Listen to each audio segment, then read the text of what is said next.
A very, very good morning, late evening to you people. It is another fun-filled episode. The Warrior Junior. I think I said that in reverse. I was supposed to say, and this is Warrior Junior with another fun-filled episode. I should be able to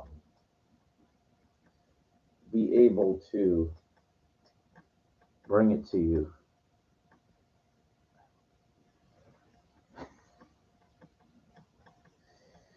I will give you nothing. So, like Snoke said, I will give you nothing. I created Snoke. Didn't say that. Palpatine. It's all bullshit. So, why not? Let's just jump into the topic. If you can figure out what the title is, the narrative, what I wrote that, it's fucking bullshit. It's nonsense. It's as phony as Santa Claus. People have fucking kids. Now, I'm not saying, the Jewish thing is right.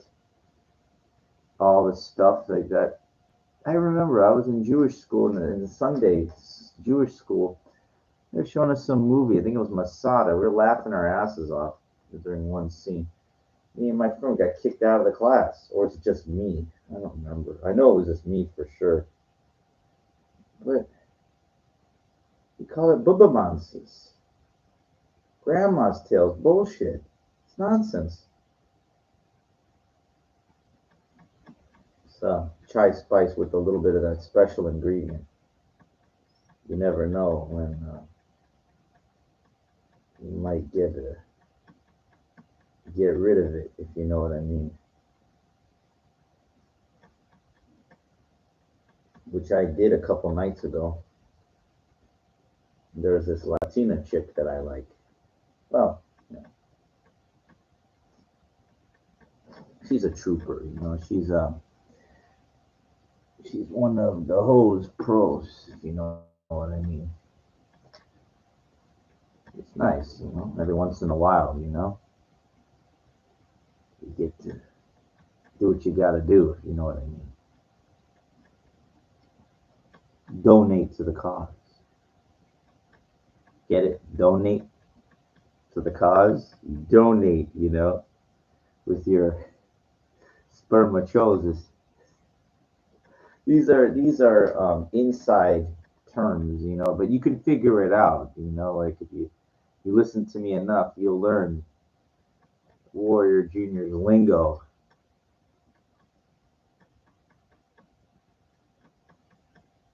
You'll understand what dump it means. Yeah, the wallet's a little lighter, and it's okay. It's a tool. Literally, get it? It's a tool. Like your dick. It's a tool. Money's like a tool also. So you use one tool to hammer. Sorry, light went out. You use one tool so you can use the other tool. Easier. So it was raining a little bit. I guess it eased up a little bit. Threw off my workout. I hate that. A real warrior goes to the gym when it rains. I know. You get older though. Not to say you get that, give up, but little shit like that. I remember like it rained once. It's one gym I used to go to. It's long defunct. Beverly Hills Health and Fitness. It was 24 hours. It's pretty cool. Like when you go in there and 24 hours, like 3 in the morning. Like nobody in there. You could work out. That's gone. So was the 24-hour fitness recently in West Hollywood. That was a big. that place wasn't open 24 hours. I wonder why. Yeah, the fucking gays can't control themselves. That's why because you can't keep the showers, that open. Too much, too much shenanigans going on in there, if you know what I mean. So because they can't control themselves, then everybody has to suffer. Believe me, if that gym was open 24 hours, I'd be going in there, same thing, 3 in the morning, because then I can avoid a lot of these people. I don't despise them, I don't hate them. It's just they're they're almost, it's like everybody. And why deal with the big crowds if you don't have to? And then you can avoid people that you don't relate with, that you're not on the same page with. It doesn't matter. Like, then it all benefits you, right? Because you can concentrate more. Oh, go in with headphones, go in with, hey, it doesn't matter. You can go in with all the fucking things to try to avoid distractions as you want. They're there. People are people. They're doing dumb shit. Like I see guys kissing each other with. It's supposed to be 6 feet of separation. It's not guys kissing guys. The point is not wearing masks. So you see, it doesn't matter. I'm just telling you, like, with the shit that I have to endure. You know. But in my mind, I look at it like this. I don't care about them. Like I'm there to move resistance. I'm there to fucking to do the hard work, and they're not, for the most part. You know, I have a different warrior mentality. I don't know about these people. Now, I'm not saying I've never seen any of them work out hard. I'm not saying that, but it's just a different ilk of people. I guess I don't know. Like, if you used to taking a dick in your ass, I mean, I guess of course you're gonna be different. I mean, I don't know. It's not my thing. I get hemorrhoids. When I wipe my ass, sometimes it hurts. Never, nonetheless. But I mean, I think it's called metrosexual. These people, I've seen them. I don't know. I don't care. Call it like a purgatory in a way. That's what Los Angeles is to me. It's like a purgatory. I'll tell you why I think so. Because it is. It's good because there is a good market, you know, that I frequent compared to some of the other ones I frequent that suck. A lot of conveniences in West Hollywood, Los Angeles, general. But there's a lot of things that create unnecessary distractions, keep you from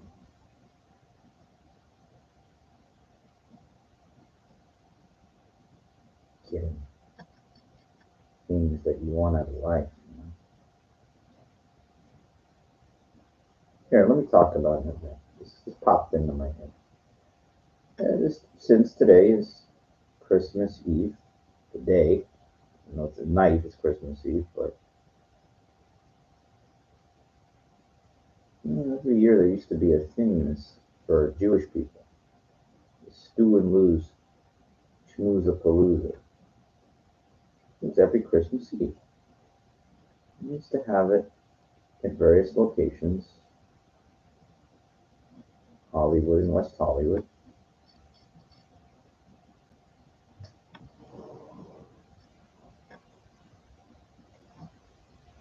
Had it one year or a couple of years, they had it at the House of Blues, which is no longer there on Sunset Strip. It's gone. Hotel.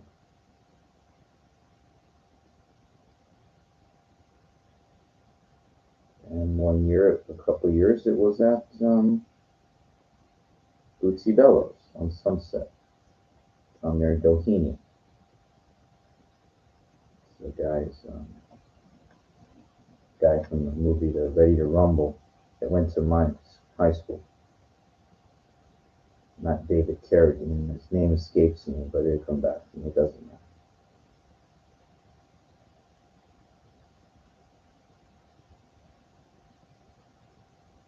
If you know his name, type it in the comment section.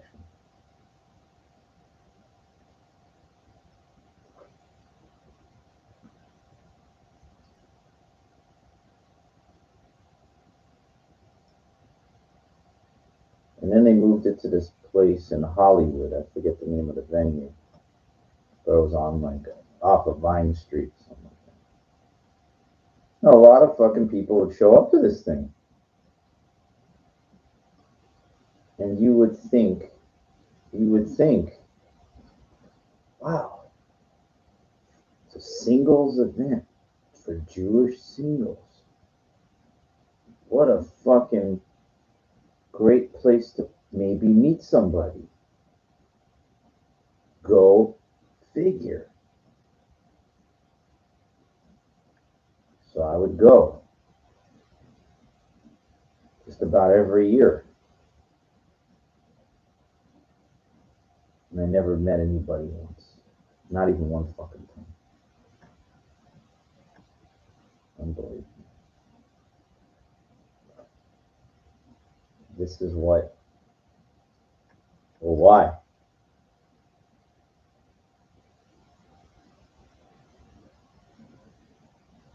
Because of what I mentioned about Los Angeles and interference, distractions, things that make something organic and natural very, very difficult. I don't blame all of this, It's not really, it's part of it.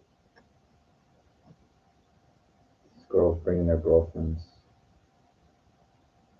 home and myself. I'm by myself trying to talk to somebody. Go listen to my earlier episodes. I discussed how in order to give something, you allow something in, you have to give something up, take something out. Very loud, awful music, crowded, uneven ratios, just men to women, women to men. It just doesn't work. But you would think still it should, based on I'm a Jewish single person. That's Los Angeles for you. It's gonna be the same everywhere you go. I was curious. I was like, "Where's this fucking thing?" And I was going to go tonight. I don't think there is one in LA. There's one in Boston. I think there's one in Florida. It's in Del Rey. So I was thinking, oh, there's Marina Del Rey, Playa Del Rey. No, it's Florida. Del Rey Theater, is it? Del Rey or something like that? No.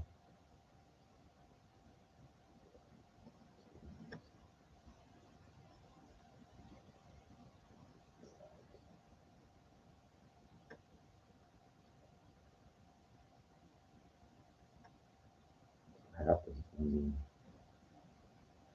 choose your own adventure, literally in life. Remember that book series? I have like a reprint of them. Choose your own adventure.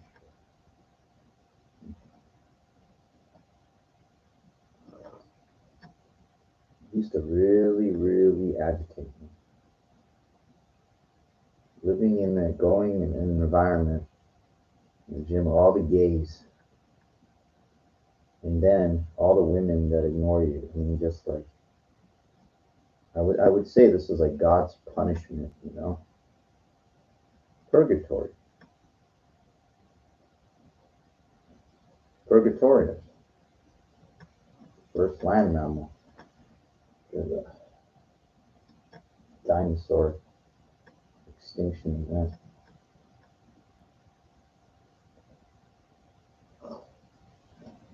So I know it makes it sound like I hate this. Of course, well, that's your own perception. You're not me. You don't. There are people that probably relate, but it's really fucked up when you're like a good person and you just never get nothing. It's like they make fun of people like that. The 40-year-old virgin. It was really, they make a joke out of it. It's not very goddamn funny.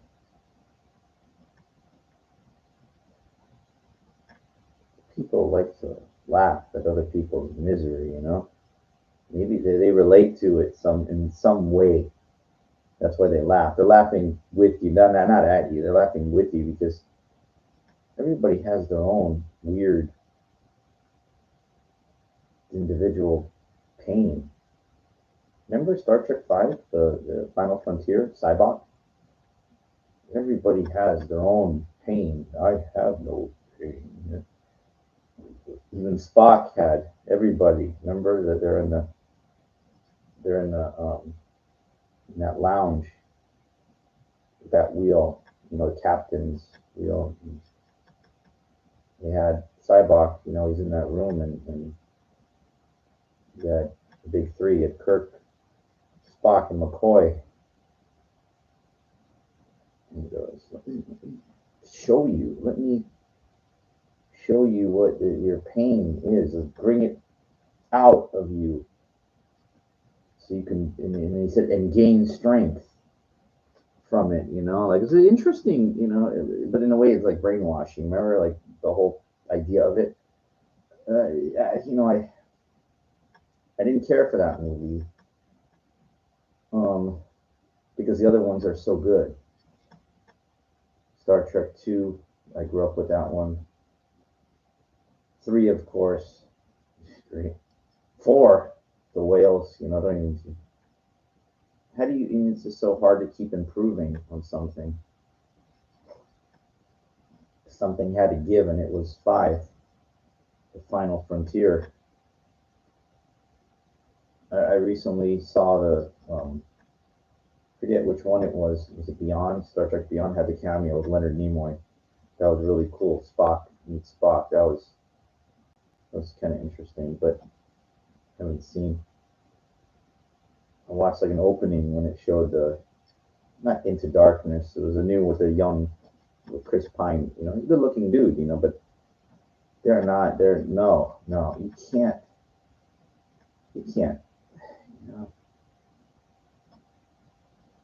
They didn't know where to go. They went forward with the next generation, so they went backwards, made them young. But that scene in Star Trek V with brought out the pain, McCoy and Spock and Kirk. He goes, no. I don't need my pain. It makes us who we are. It's a good point. It makes us who we are, but is that necessarily a good thing?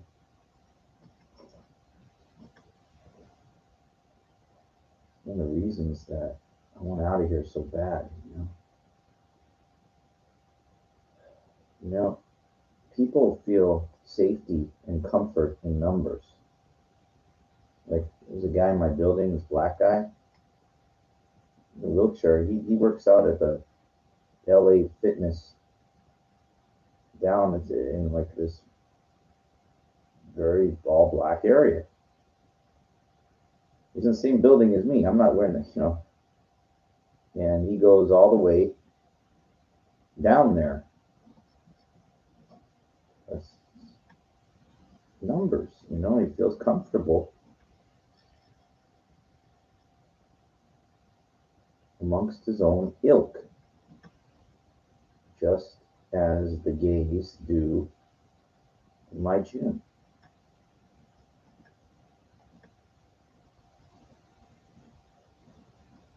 And it's like there ain't that many choices. I was watching videos from like the 90s. I was seeing Mike Menser. He's privately trained at like the Angel City Gym. It's places that, wow, it's like it's all gone. Fitness factors gone. 24 hour Beverly Hills 24-hour fitness gone. 24-hour fitness gone. I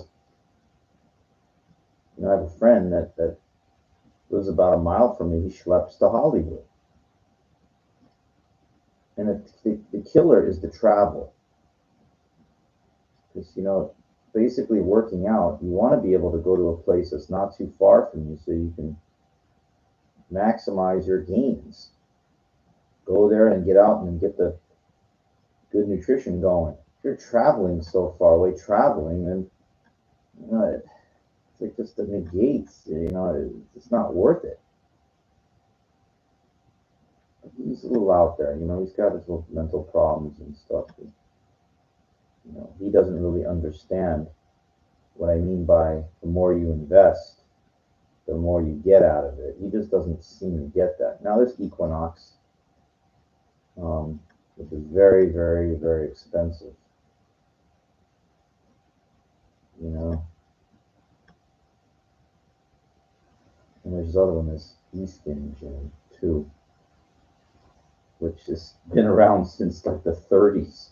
I think it's like probably the oldest gym still, but in, in LA, it's still there. But I went in there, and it ain't no hardcore facility like it used to be, and it's kind of small, People that work out are kind of big, I need some space, and the place is like a little nothing. Not saying I'm a huge guy, but it's like, god damn, you go in there, and then there's people walking around, there's no room.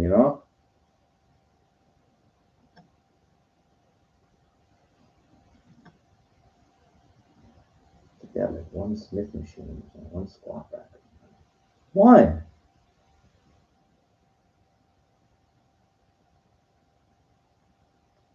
You can imagine you drop like a 45-pound. It's like on the second floor. You drop a plate, and the whole building will shake. Sorry, like I feel like what?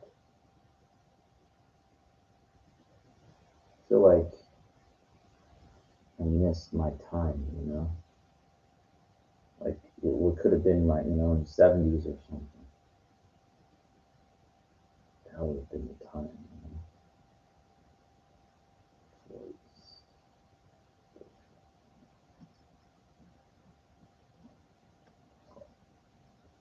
I was alive in the 70s. I was a little very, very born.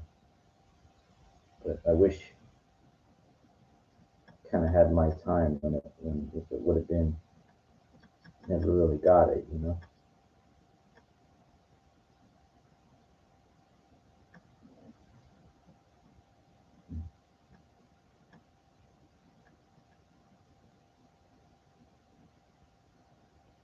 I got to meet China. I know I talked about the wrestler, Joni. Saddle Ranch one time.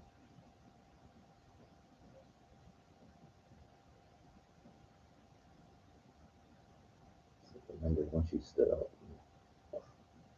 This pink jumpsuit on. Good size. I think she might 6 feet, maybe 200. A little lighter, but solid. Whoa.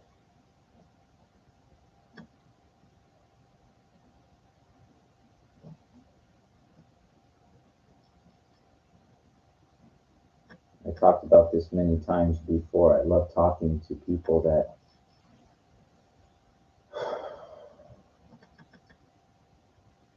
have established reputations, done things in their life, and then you get like one-on-ones with them. No cameras, no nothing, just talking with them.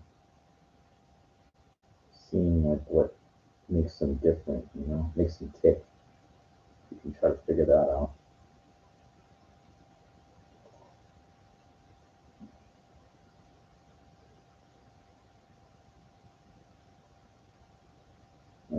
everybody's special and unique, right? But people that are pushed in the spotlight are given more cred, you know.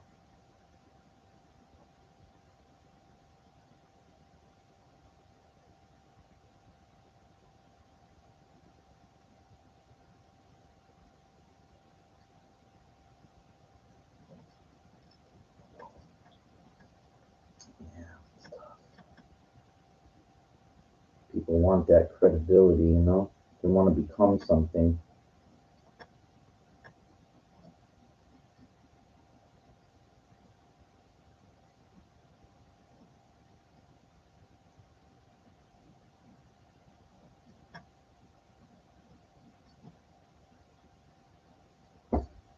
That was my friend John who helped me find my way to the hotel for that dance thing that I went to after walking 9 fucking miles.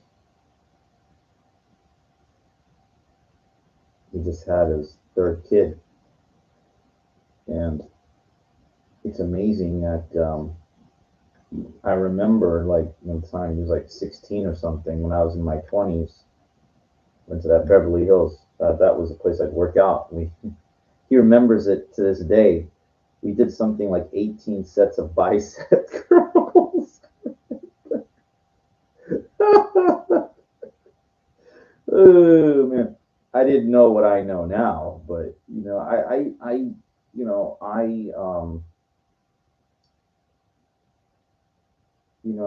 I learned, or I wanted to learn what the bodybuilding lifestyle was. I learned it through trial and error. I mean, over time, but I had a passion for it. You know, like I really liked. I never became like, even though I was around all through the '90s, and lady, I never took steroids. I never took any hardcore anabolics. So, I never became big. I never became anything like these guys. These huge guys.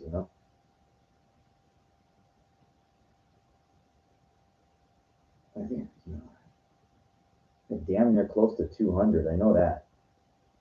That was before my kidney stone surgery because I was drinking so much protein powdered milk and Myoplex. I just didn't know. My kidneys couldn't process all that calcium. It was insane how much milk I was drinking. It was nuts. They're pretty damn strong too. But I was still relatively young. I was like in my late 20s. I got a picture with me and Jericho back in 2006. I looked, he showed up at this Groundlings thing. I had a Jericho shirt. Still have it. This Playboy shirt. I didn't do a lot of leg work. I mean, my legs were down, but my upper body was fucking Jesus. I was bigger than him. Well, come on. It's a professional wrestlers got to tour 300 nights a year. They're being down. They don't have time to sit there, eat right, work out. Come on. You got to understand that his head was bigger than mine, though. I know he was taking, or he did take, but I'm not judging. I listen. These guys are world class, elite performers. I'm just some guy, that wishes he could be something in life, and I never became.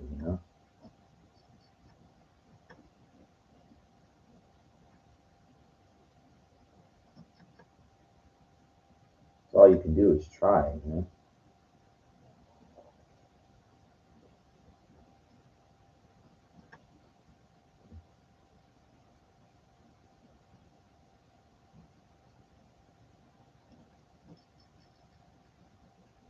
Many, many years.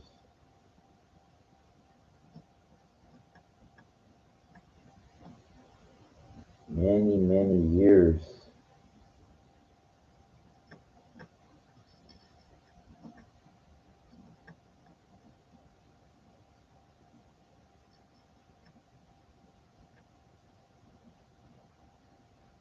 It's tough.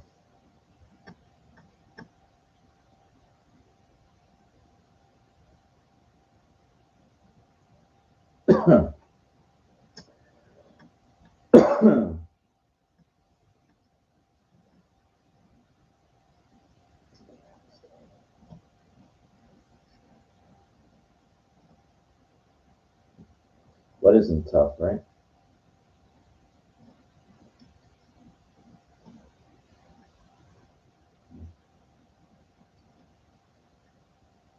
Yeah, you know,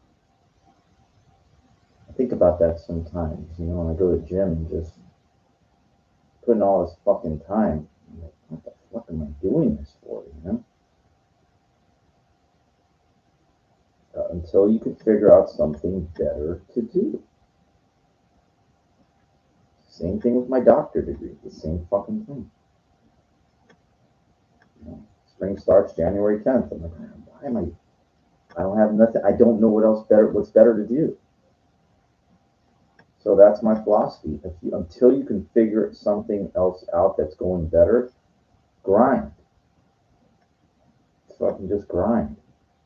And I keep talking about Vegas. I know I keep talking about Vegas. Well, you know, less than 2 years I'll be 50, and I'm really hoping by then, I can somehow get in a position where I qualify for $100,000 mortgage, so I can get a place out there, in a good area. Not gonna take one of those dumpy, run down, apartment ghetto looking condos, quote unquote condos. Is garbage. I've seen them. The ones on the Royal Circle look like shit, Royal Crest or whatever. That ain't a fucking condo. Garbage.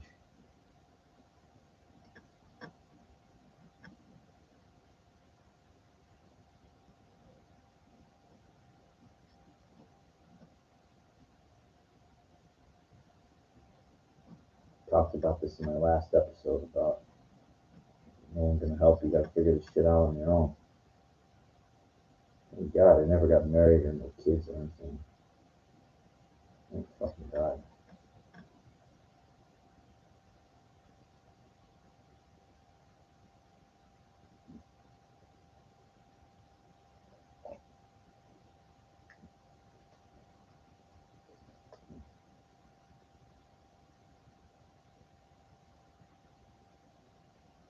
Hmm.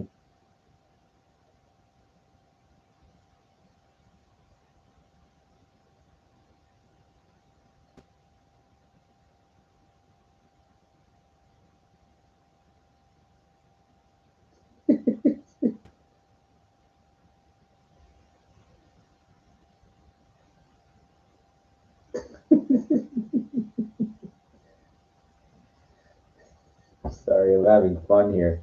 We're having a good time. Me and my friend John, I don't even want to talk about it, but he's funny. He had a very good idea. I don't know if you remember this shop at home back back in the late '90s. These two guys, Don Post, Eddie Lewis says, "Look at the deal you're gonna get." They'd sell shit. They'd sell sports memorabilia. Signed. I don't know where the fuck they were getting this shit from. Like Joe DiMaggio died like 30 years before. It's like, we got all we undiscovered. Excuse me. We found the signed bats from Mickey Mantle.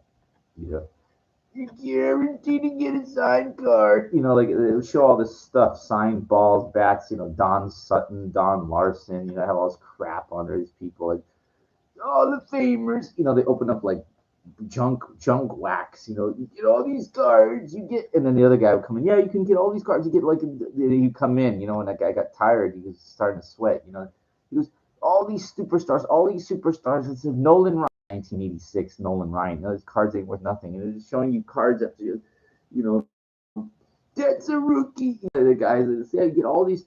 Now there was this guy we call him No Pisk. There was a coin vault. There's this old guy, and they would show like they would sell garbage proof sets and shit that's not worth nothing.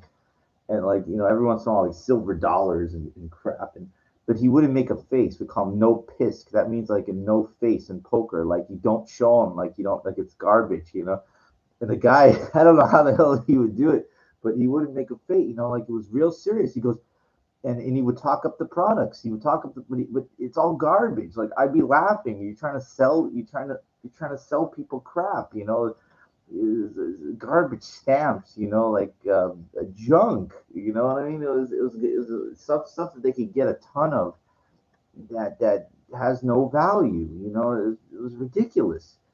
And that shop at home. So me and John, we'd watch this and we thought, hey, you know what? We could do something like this with graded comics or cards and stuff. We could do the same thing like live on the internet. This is you're guaranteed a 10-cent comic. And, people watching it, and like you put it like in a tan, in an orange manila envelope, and it's like graded. So like it could be, you're thinking 10 cents, 10 cents.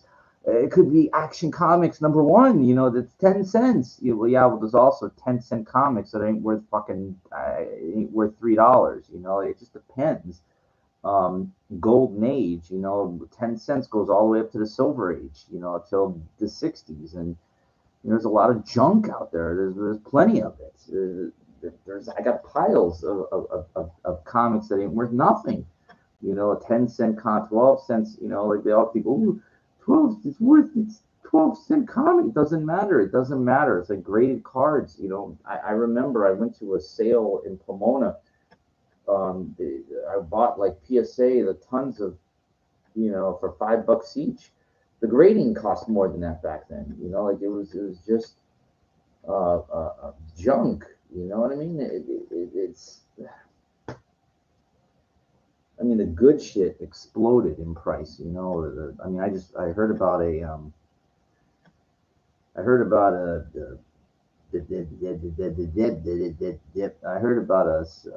on eBay 10 PSA 10s or seven. Was it seven? Seven. I don't. Seven. 500,000 each came out to $7 million. So that's what 14 of them. 14 86 Fleer Jordan rookies in PSA 10.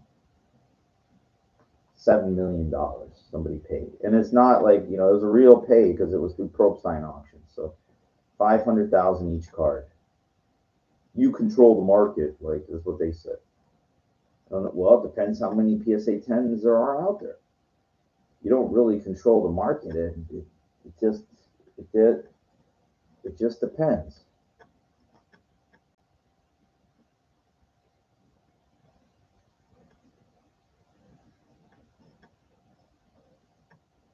That's funny.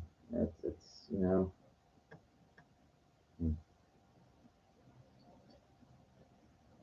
mm.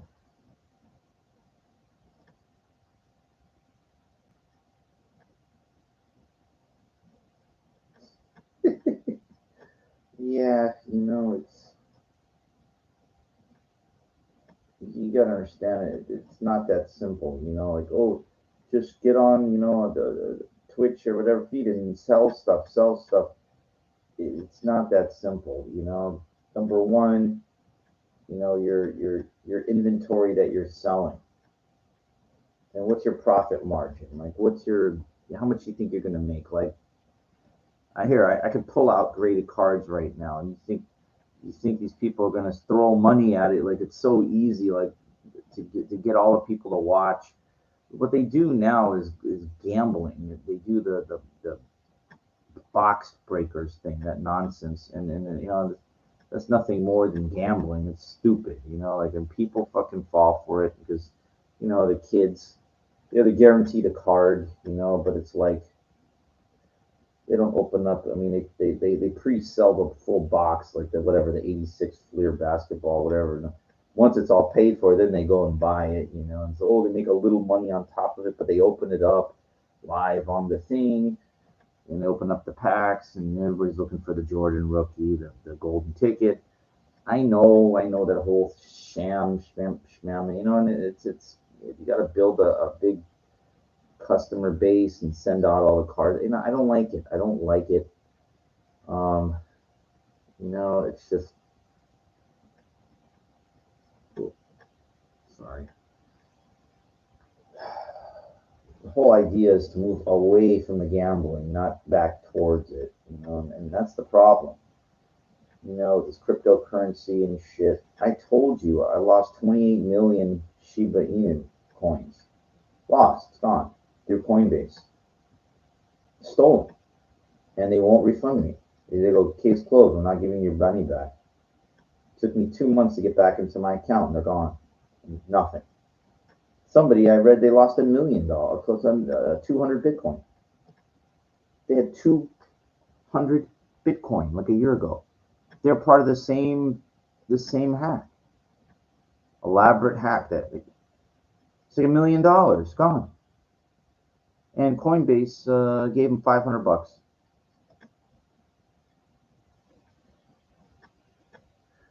Be warned. Be forewarned. It happened to me. This shit is no joke. There's people gonna get, a lot of people gonna get fucking robbed in that shit. And they're going fucking big with it. Look at Staples Center. It's crypto.com. I'm trying to get everybody into that crap. They're trying to get everybody to invest in that shit. It's not FDIC insured. They're gonna fucking rob you. My poor friend John, I've shared his story about Dogecoin. He knew, like 10 years ago. He said, "Oh, for $300, I get 1 million of them." And he did. And then Elon Musk made one tweet like 2 years ago, a year and a half ago, but it was that wallet or whatever company, what it was, went under. It's gone. It's in the ether. It's stolen, like mine. Can you imagine? I'm crying over $1,200. That guy's, at the height of Dogecoin, it was 91 cents a coin, 900,000. Even now, it's 18. That's still 180,000, whatever. Can you imagine having having the foresight and going, "Hey, I'm gonna get 1 million of these, and I don't care. I'll wait 10 years." 10 years elapses, and you're right, and the shit goes to like fucking 91 cents, and you can't. It's gone.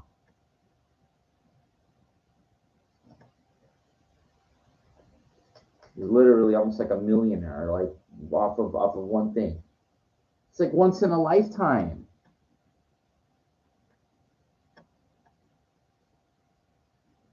But I told him, just to put his mind at ease, I said, you know what though?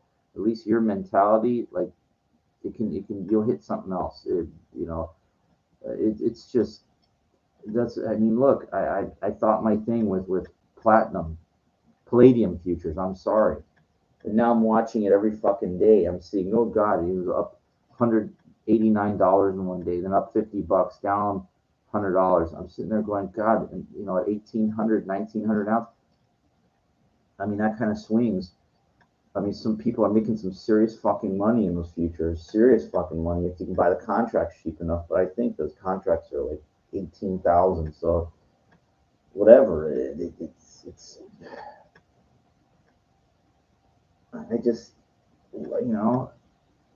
it's tempting because it's like, I think back and I'm saying to myself, fuck, if I could just do this right this time, be patient, I can make some real money. I'm trying to think of some fucking way, how to do things, and it's really really tough because it just seems like there's no real opportunities out there. eBay. I already shared. If you go back to my last episode, I talked about the difficulties of trying to flip shit. And just because you have something decent doesn't mean people, they watch, they look, they don't buy. Okay, there's a big difference. We had this A-Rod bat, the game used, number 599. With the cert, with the fucking MLB authentication, it's the richtige Sache, as we're saying, it's the real deal. In the bat tube, it's signed by him and everything, with the cert signed by him and MLB authentic. And I already said that. And I put it up there, like, First 7,000, 6,000, 5,000, 3,000. I got all those people looking, watching. And nobody, after like a couple weeks, I go, this is retarded. This is nonsense. I went through golden auctions, sold for like, 8,000, and it wasn't even a significant number like mine was. Mine was one away from 600 at 599. It's a really cute number. Finally, this guy bought it off of me. I met him on eBay, and I went around eBay. I was like, fuck them, and they're 12.5% or whatever, like they're fucking taking. You know, talked with the guy, and he was local, and whatever. I got 2,200 for it. 22. That's it. That's it.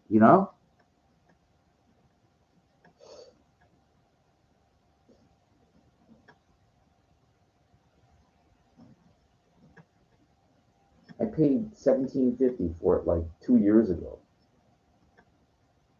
You make $500 or whatever. That's nothing. For 2 years of holding something to make $500, like, it's nothing. It's pennies.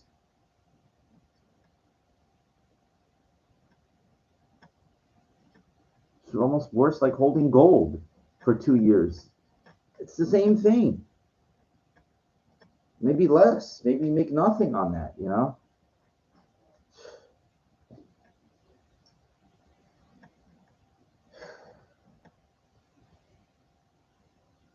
I mean, on some comic books, I made a couple bucks on some, but I took some losses too.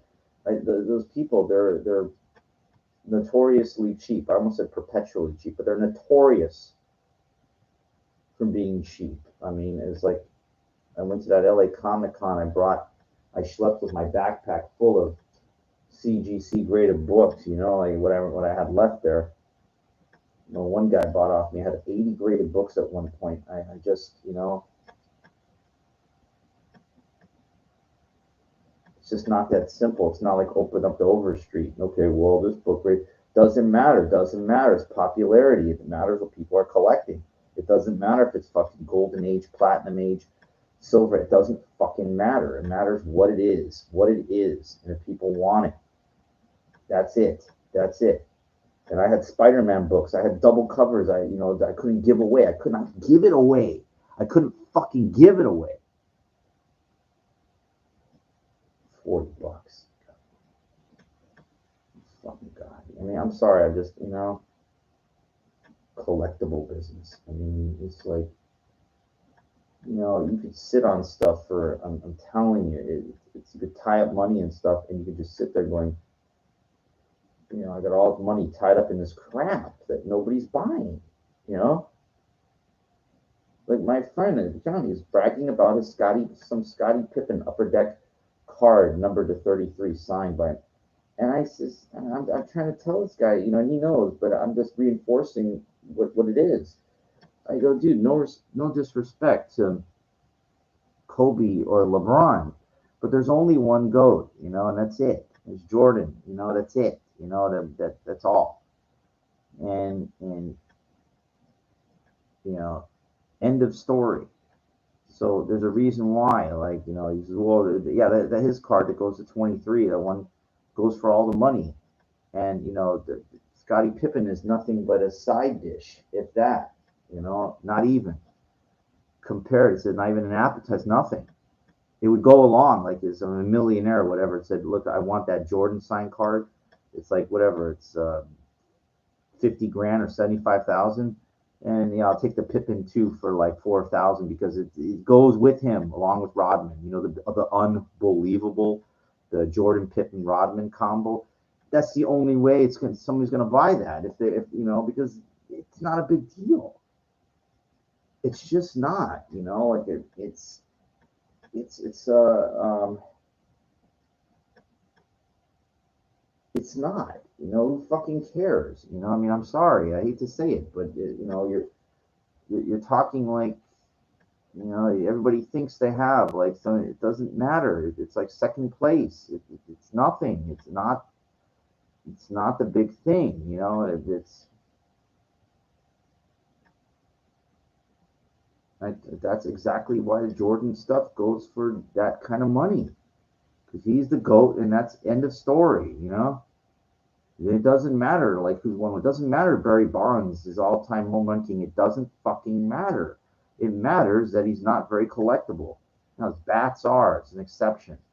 But everything else, it's not a fucking big deal. Really, you gotta understand, 98 with Mark McGwire and Sammy Sosa, their stuff was gold. And when then the steroid things happened, their stuff went to shit. And then there's like a little, rebound of it because the people my age or a little younger, a little older, they remember 98. They have a soft spot for them and what they did. But it's not like we're talking Mickey Mantle or Willie Mays, Look, even Willie Mays, you got to understand something. Up until about 15 years ago, 15, Willie Mays, stuff was fairly soft. His rookie cards and stuff like that. And I said, well, why? Oh,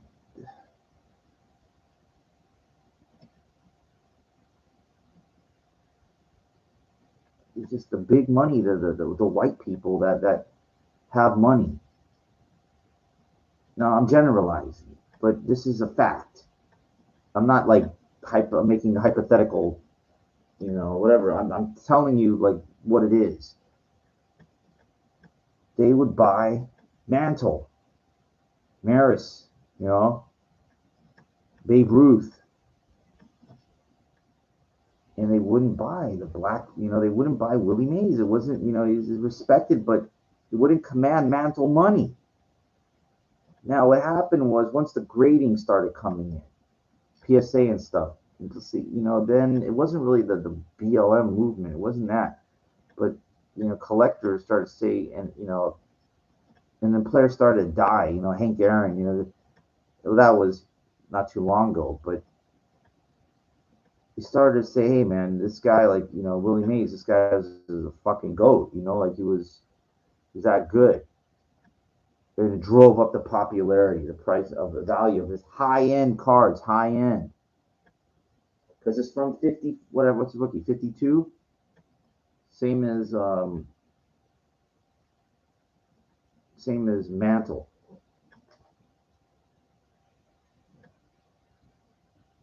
So, and plus people like say, well, hey, this is still, high end, so it drove up. It was a big spike. You started to really surge, and now this stuff's very expensive. It's high end shit. I have some of them.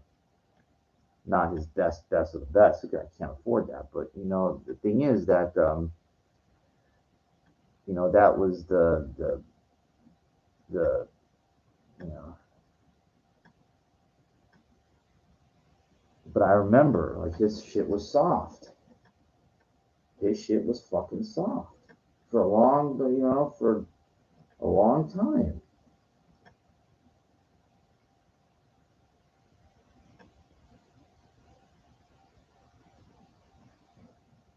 That Ricky Henderson rookie, that 1980 Topps, arguably one of the best all-around players, more all-time runs, touched home plate more than anybody else, more all-time stolen base king. And how productive of a player do you want? 3,000 hits. Ricky Henderson's the reason why that card in the 10 is so expensive is because of the low pop.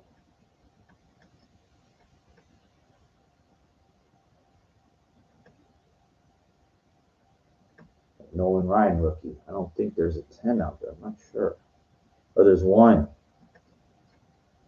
Card is fucking expensive as fuck. But they turned it like in the coins, like the rarity in the thing. So stupid. You can look at it. You can't tell difference between a 9 and a 10. It's ridiculous. So stupid. These OC and these qualifiers and shit kill the price. Whatever,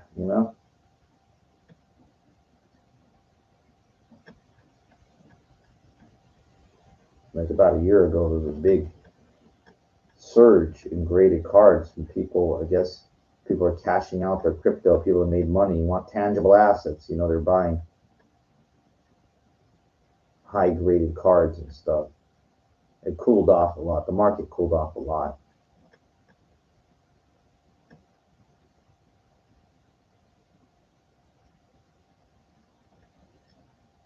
But it was exciting for a little while. It's pretty cool. Like you could have a graded card you put in your pocket, be a $500,000. You could walk through the airport, instead of like a crate of gold or box of gold, it's a fucking baseball card. It's like nothing. I told my buddy John about starting up, buy places, but they have card shops in Vegas, they have pawn shops. Everybody thinks that you're going to start off something that's going to like really take off and this and that. And this goes. I'm going to say this. This goes with absolutely everything. You might think you've got an incredible idea. I'm not trying to be a naysayer or whatever like that, but this is the reality.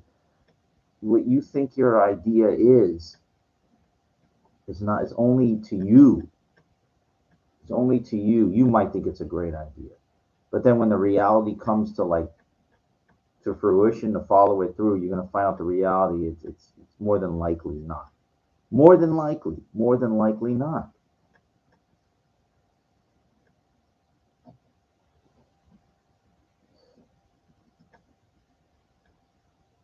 You try, whatever. I tried lots of things.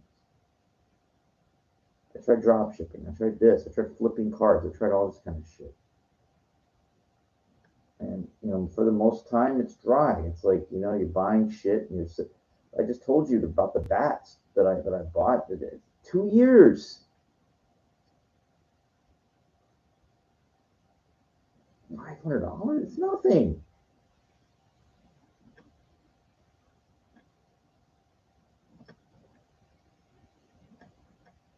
For me, that's a lot of money to tie up into shit. When you're holding a piece of memorabilia, that money's not working. It's not a fast flip, not a fast bat flip. If you can flip something quick, like and turn a fast profit, all right. But these big things, these items and shit, it ain't fucking worth it. People buying Tiger Woods cards, and then I got in an accident and with that chick and whatever. You don't know you're gonna tap a lot of money into something that you don't know. You got lucky with that Shohei Otani. You got lucky with him.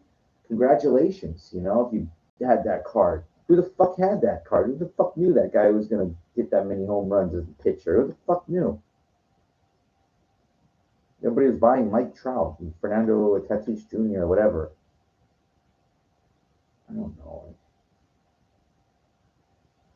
Fuck knows. Who the fuck knows?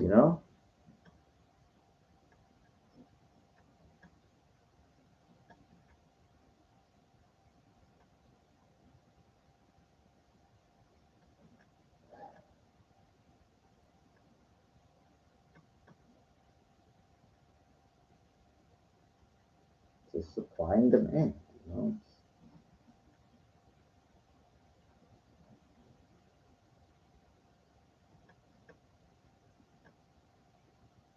Bought this one bat, this Silver Slugger Award. It was really cool. Like it was a promo bat. There weren't that many of them. It wasn't solid, but it was made by Silver Slugger. But it was like aluminum, really fucking nice, shiny. And it was like the model that they used for the awards, but it wasn't given to anybody. But it was nice. I spent like $800 for it or something. I think I got close to 1,000 for it, minus eBay fees, and broke even. Or I made 100. It's nothing. I held that for a year and a half too. You know,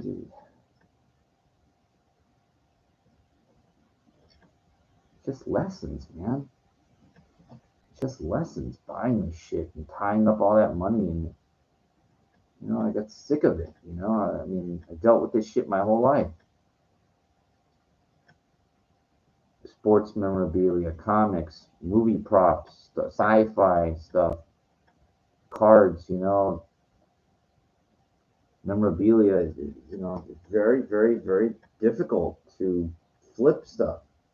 There might be like an audience or like a collector base out there for it, but a lot of these people, they're very, it's very tight. This COVID thing did not help anything either. It was already tight even before. I go to shows. I did this shit for years, man. I got just sick of it, trying to find deals or trying to sell stuff, trying to, and I just kind of just broke my spirit, is what it did. When you don't see money circulating, it just breaks my spirit, like to want to like try because nobody's buying, everybody's trying to sell, and then they're not selling. So the money is not circulating, so it's just it breaks your. What are you gonna do? You're gonna go to shows with all your graded, your best shit, and then they're gonna offer you real low, and you're sitting there going, "Oh, I'm lucky to sell something, get some cash in my pocket." It really. And also the Long Beach coin show that broke my spirit too. I went there with. I don't even want to reminisce. It's like I don't even like talking about it because I got lucky to sell everything. The last dealer, but I learned something. Just do not buy. You buy these commemoratives, you buy this kind of shit. It's crap. You're better off paying more and buying the good stuff. That way it's easier to sell. Don't buy commemoratives with the gold eagles. Don't buy unless you can flip them. And then even that, we can spend $400 on a commemorative to hope to make 40. That's not 10%. It's gold. Well, it's just not worth it. I mean, it really. Look, I've tried it all. I've tried it the long grind. I've tried it the fast, and I just don't have the answers for you. I mean, I don't. I don't. I'm not Warren Buffett. All these guys that they're got all this great telling you that what worked for them is not going to work for you. These guys were around before this shit. Before this shit. The way that it was ways you don't understand. Before the telephone and stuff, you had to meet somebody. Like it was different. Like you had to run around. You couldn't buy a piece of property on the computer. You had to go there. Like it was like first come first serve kind of thing. They put a sign. They hammered it in the ground for sale by owner. You know, it was different to make fines back then. It was before everything become integrated with technology and stuff like that. So the the way that people made their money years ago does not apply today. It's not the same.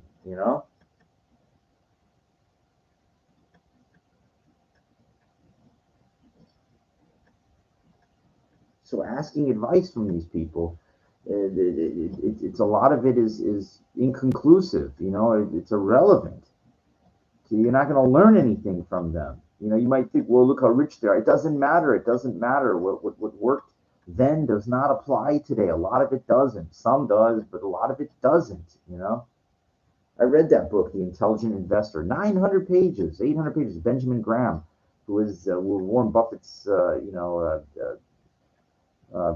mentor. I'm not just talking out my ass here. I'm talking from experience. You know,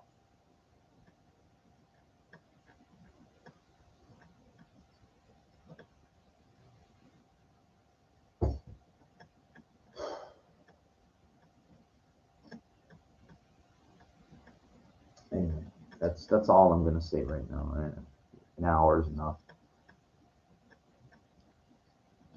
Hope you gain something from this one.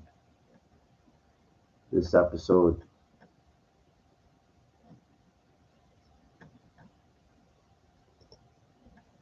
The Warrior